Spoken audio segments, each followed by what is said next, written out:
राजन परीक्षित,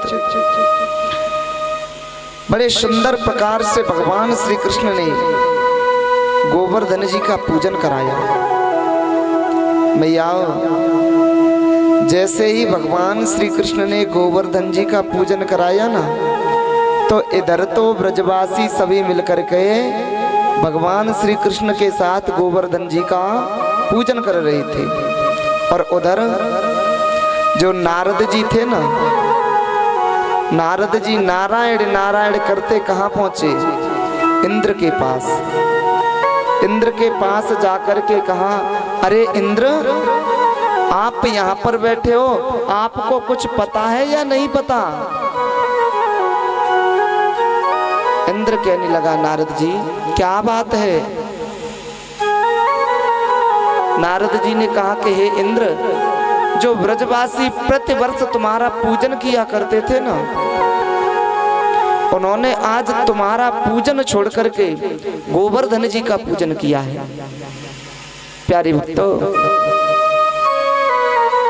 जब ये बात इंद्र ने सुनी तो इंद्र ने एक पल की देर नहीं की, सभी मेघमालाओं को बुलाया और आदेश दिया कि ब्रज भूमि पर जाकर के इतनी घनघोर बारिश करो, इतनी घनघोर बारिश करो कि पूरा ब्रज डूब जाए। अब तो मेघमालाओं को जब आदेश मिला तो सभी मेघमाला ब्रज भूमि पर घनघोर बारिश करने लगी। प्यारे भक्तों, कहते हैं ये जो मेघमालाओं ने बारिश की थी ना ब्रज भूमि के ऊपर, ये 1-2 दिन तक नहीं की, ये बारिश पूरे 7 दिन तक बारिश की, और 7 दिन तक इतनी घनघोर बारिश की कि एक बूंद भी बंद नहीं हुई। अब तो जब घनघोर बारिश करते हैं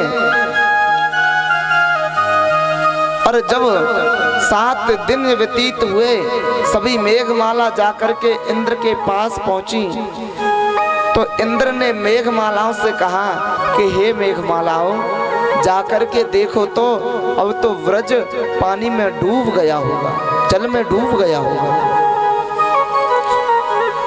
जिस समय मेघमालाओं ने जाकर के देखा ना, तो डूबने की तो बहुत बड़ी बात थी, ब्रज में धूल उड़ रही थी। यह देख करके सभी मेघमाला आश्चर्यचकित रह गईं, और जब इंद्र से कहा कि प्रभु, आप वृंदावन को डुबाने की बात कर रहे हो, वृंदावन में तो धूल उड़ रही है। अब तो इंद्र कहने लगे कि भला ऐसा कैसे हो सकता है? प्यारे भक्तों, बड़े विचार करने की बात है कि 7 दिन तक बारिश की, फिर भी ब्रज डूबना तो बहुत बड़ी बात, उसमें धूल उड़ रही थी। ऐसा क्यों हुआ? आखिर जो मेघमालाओं ने जल बरसाया था, वो जल गया तो भैया, वो जल गया तो गया कहाँ? कहते हैं इस कथा का जो प्रसंग है ना, वो थोड़ा त्रेता युग से जुड़ा हुआ है। त्रेता युग में एक समय मैया सीता ने भगवान राम से कहा कि प्रभु, पता नहीं आप कैसे कैसे संतों को, ब्राह्मणों को निमंत्रण दे करके आते हो, वो थोड़ा थोड़ा भोजन करते हैं और चले जाते हैं। अरे किसी ऐसे संत को निमंत्रण दे करके आओ जिसे भोजन कराने में मुझे भी तृप्ति महसूस हो। उसी समय भगवान श्री राम ने किसी और को नहीं, अगस्त्य ऋषि को निमंत्रण दिया, और जब अगस्त्य ऋषि को निमंत्रण दे दिया, अब तो महलों में आए सीता मैया ने अगस्त्य ऋषि के सन्मुख भोजन परोसा। तो श्री सुखदेव जी महाराज वर्णन करते हैं कि हे राजन परीक्षित, अगस्त्य ऋषि ने इतना भोजन किया, इतना भोजन किया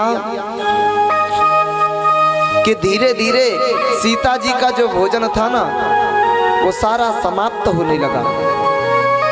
मैया सीता मन में घबराने लगी, हाय हाय, यदि ये सारा भोजन खा जाएंगे तो और इनका पेट नहीं भरेगा तो मेरा तो बड़ा अपमान होगा, लोग मुझसे किस तरह तरह की बातें किया करेंगे। अब तो सीता मैया बहुत ही चिंतित होती हैं। जब चिंतित होती हैं तो उसी समय